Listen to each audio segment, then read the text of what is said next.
This is peak mic selling. These are all the different mics that I've currently acquired.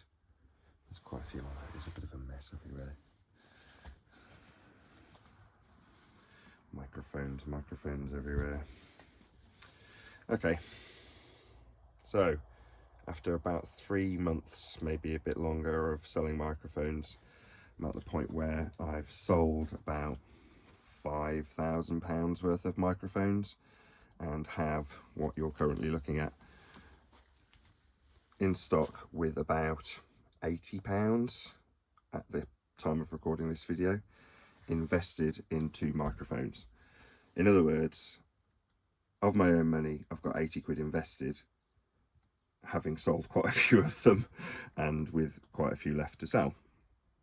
But that means that whilst making this video, I'm at a point where I can show you what I've got and say, well, this is probably as good as it's going to get in terms of my mic locker. Now, obviously I've got a mic locker because I'm selling them, as opposed to me having a band or recording stuff. Now, I do have my own mics that I do use, but I just wanted to talk you through what I've currently got, strictly speaking, in stock, but just some of them are quite cool. Some of them I will be keeping, and I'll go through those as I come to them, as we look at them. So starting with this is a Behringer 1800 Ultra Voice handheld dynamic microphone. Next we've got a, now before we move on, let's not do like an unfair job to this thing, the Swamp XLR mic stand, which allows you to turn a normal stand into an XLR stand, so you can have the mic looking like it looks here, which is the only reason I bought it. You can still plug an XLR into the back of it, but I just thought this was very cool. And I've used it for display purposes. Obviously you could plug a mic in, and if you did, I would assume you'd use a side address, front address. Next, a Shure. This is called a 412, MX412, and this is a small diaphragm condenser on the end of a gooseneck, otherwise known as a podium mic. It has an iRig in the bottom of a K&M stand with a little L bracket XLR, so that you can have the iRig poking out the bottom there. But this also has a Neumann pop filter on it. This is a, I'm just gonna have to struggle on this one. Maybe if I get close it'll say on it. There we go. It's an M422. This is a snare drum microphone by Biodynamic from the 1970s, on the end of an AKG gooseneck, on the end of an Audio Technica, very heavy XLR stand. So yeah, very specialist, probably the most specialist mic I've got, because it's not even really a snare drum mic. It's designed to capture the transient attack of a drumstick on the top side of a snare drum. So it's definitely not for snare bottom, it's snare top. Very specific. And this is a Sony EV1, a bit like the mics that I like using because they isolate the sounds. And yeah, it's a very cool mic. Box from my Neumann, we'll come to that later. 590, which is a talkback mic on the end of a gooseneck, its own gooseneck. I've had Craig put an XLR on the end of this mic, and yeah, it's on a gooseneck stand, but it is in of itself a gooseneck. What's this, D190 is it? CS, meaning it's got a Klein Tuchel connection on the bottom of it instead of an XLR, old-fashioned, now defunct standard. Over to the Sony, and this is a MS, I think it's 957. MS957, yes. Stereo mid-side microphone from the 1990s. This was made to launch Minidisc. Came from the Pro Locker of Sony.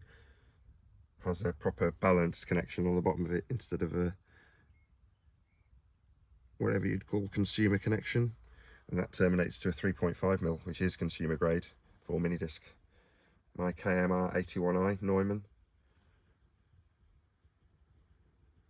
This is a MC91, I'm going to say. Biodynamic German-made microphone.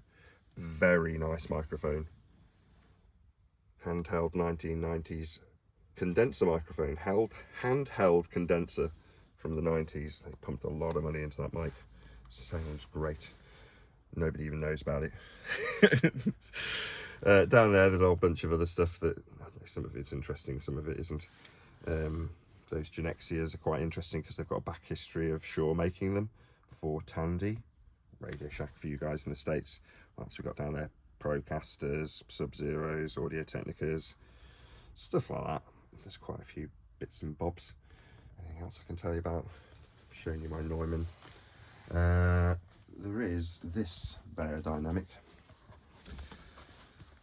So this is another talkback mic that I will be keeping, and this is the 303, GM303 I think it's called, and it's a cardioid condenser on the end of a gooseneck, and I use it as a rough and ready mic for when I don't want to swing out the big mic, if you want to call it that, the Neumann.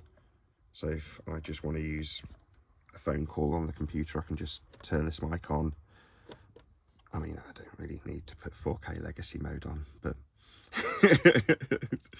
then it just works as a rough and ready mic. So if I'm like, hello, someone's calling me on the computer, obviously I don't want to have to swing out the Neumann. That would take quite some effort, you know, to get this bad boy into action.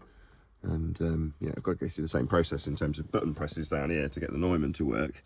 You know, just turn on phantom power and off it goes. But ultimately speaking, I just need a rough and ready mic, so that's what this is for. This is the Beyerdynamic, and underneath there's just a fairly little dinky electrostatic cardioid condenser microphone, and I'm keeping that one. That's going to be mine.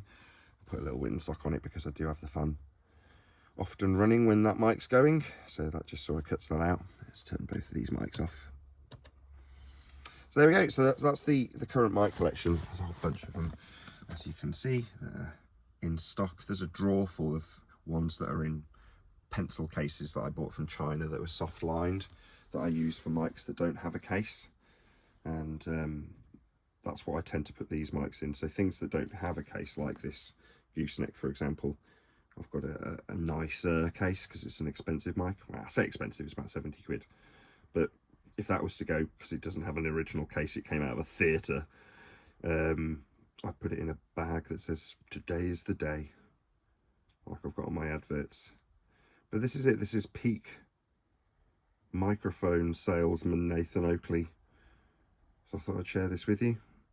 You may or may not be interested in all the mics I've currently got for sale on eBay, but if you did want to check them out, I mean, obviously, feel free. But I'm making this more for my own reference, just so I can kind of remember the point where, wow, there was a point where I had sold 120 microphones to be in a position to have all of this in my possession.